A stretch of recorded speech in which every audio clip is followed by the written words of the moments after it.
Friends, मैं Abhishek Joshi, electrical engineering Birla group of companies.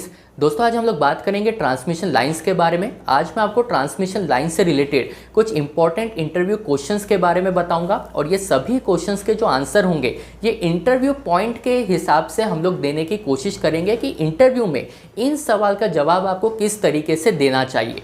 तो दोस्तों, बिना टाइम वेस्ट किए शुरू करते हैं। देखिए, सबसे पहला सवाल जो ट्रांसमिशन लाइन से रिलेटेड अक्सर इंटरव्यू में पूछा जाता है वो ये है कि ट्रांसमिशन के लिए आप हाई वोल्टेज का यूज़ क्यों करते हैं। यानी कि अगर आप 11 kV पर जनरेशन कर रहे हैं तो आप 11 kV पर ही ट्रांसमिट क्यों नहीं कर देते। आप 11 kV को पहले स्टेप अप करते हैं 220 kV, 400 kV या इससे भी हायर वोल्टेज लेवल पर। उसके बाद आप हाई वोल्टेज लेवल पर पावर को ट्रांसमिट करना प्रीफर करते हैं। तो इसका रीज़न क्या है?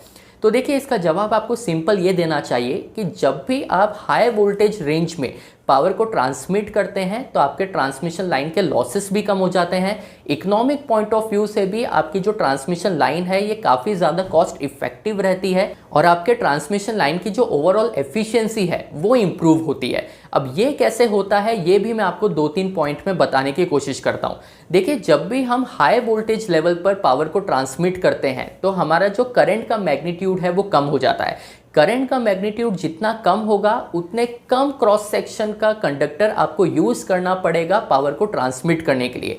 अगर आप कम वोल्टेज लेवल में पावर को ट्रांसमिट करते हैं तो आपके करंट का मैग्नीट्यूड ज़्यादा रहेगा। जितना ज़्यादा करंट का मैग्नीट्यूड रहेगा उतने थिक कंडक्टर्स आपको यूज़ करने पड़ेंगे, उतने high area of cross section के कंडक्टर्स आपको यूज़ करने पड़ेंगे, जिसके वजह से आपको ट्रांसमिशन करना ज़्यादा कॉस्टली भी पड़ेगा। आपकी ट्रांसमिशन लाइन बहुत ज़्यादा बल्की हो जाएगी, उसका वेट बहुत ज़्यादा बढ़ जाएगा। तो इस रीज़न से हम लोग हाई वोल्टेज पर पावर को ट्रांसमिट करना प्रेफर करते हैं ताकि कम एरिया ऑफ क्रॉस सेक्शन का कंडक्टर हम लोग यूज़ कर सकें, जिसके वजह से आपके ट्रांसमिशन की जो कॉस्ट है वो काफ़ी ज़्यादा कम हो जाए।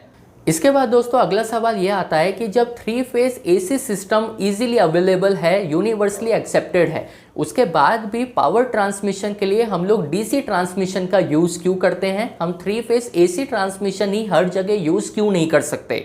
तो देखिए, इसका जवाब ये है कि जब भी आप ट्रांसमिशन 1000 किलोमीटर से ज़्यादा की लेंथ में करते हैं तो आप हाई वोल्टेज DC ट्रांसमिशन को प्रेफरेंस देते हैं। इसका रीज़न ये है कि जब भी आप इतने लॉन्ग डिस्टेंस पे पावर को ट्रांसमिट करते हैं तो हाई वोल्टेज DC ट्रांसमिशन आपको बहुत ज़्यादा कॉस्ट इफेक्टिव पड़ता है as compare to 3 phase AC transmission. देखिए, जब भी हम लोग पावर को 3 फेज AC सिस्टम से ट्रांसमिट करते हैं तो हमें मिनिमम 3 कंडक्टर्स की रिक्वायरमेंट होती है पावर को ट्रांसमिट करने के लिए।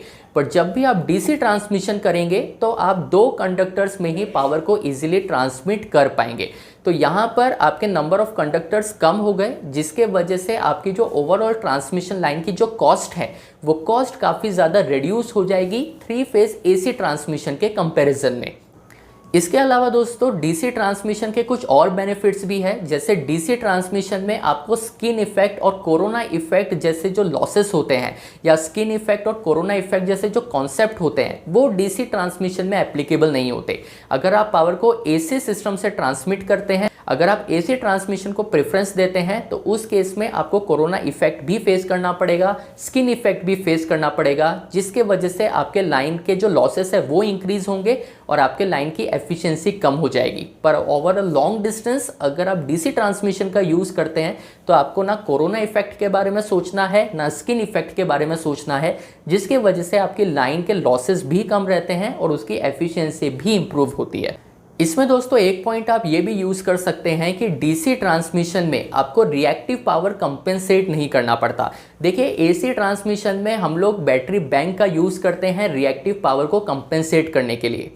पर अगर आप पावर को DC सिस्टम से ट्रांसमिट करते हैं, अगर आप DC ट्रांसमिशन का यूज़ करते हैं तो उस केस में रिएक्टिव पावर का कॉन्सेप्ट ही नहीं आता। तो आपको रिएक्टिव पावर कंपेंसेशन के लिए अलग से बैटरी बैंक का इंस्टॉलेशन करने की रिक्वायरमेंट नहीं रहेगी, अलग से बैटरी बैंक को अपने सिस्टम में इंक्लूड करने की रिक्वायरमेंट नहीं रहेगी, जिसके वजह से आपका सिस्टम सिंपल भी रहेगा और कॉस्ट इफेक्टिव भी रहेगा। अगला सवाल दोस्तों ये आता है कि फिजिकल अपीयरेंस से आप ये कैसे पता लगा सकते हैं कि ट्रांसमिशन लाइन का वोल्टेज लेवल कितना है।